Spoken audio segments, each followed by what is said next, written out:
চাচা আমার কি কইছে জানো?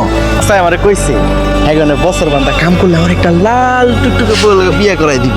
হাসতেছো কেন? সত্যি কথা। আমিও তো দেখতে শুনতে কম না। এই যে এত বছর আগে কাম করছি, এটা পারিশ্রমিক হিসেবে আমি তোমার সামনে। দুলাল, আমি তোমাকে ভালো ছেলে মনে করেছিলাম, ভেবেছিলাম তুমি খুব সহজ সরল এবং সাদাসিধে একজন ছেলে। আসলে মুখ থেকে কাউকে বিশ্বাস করা যায় না। মুহূর্তেই বাড়ি থেকে বের করে দাও। মাফ করেন, আর আমার নাম দুলাল না, আমি তো মনির।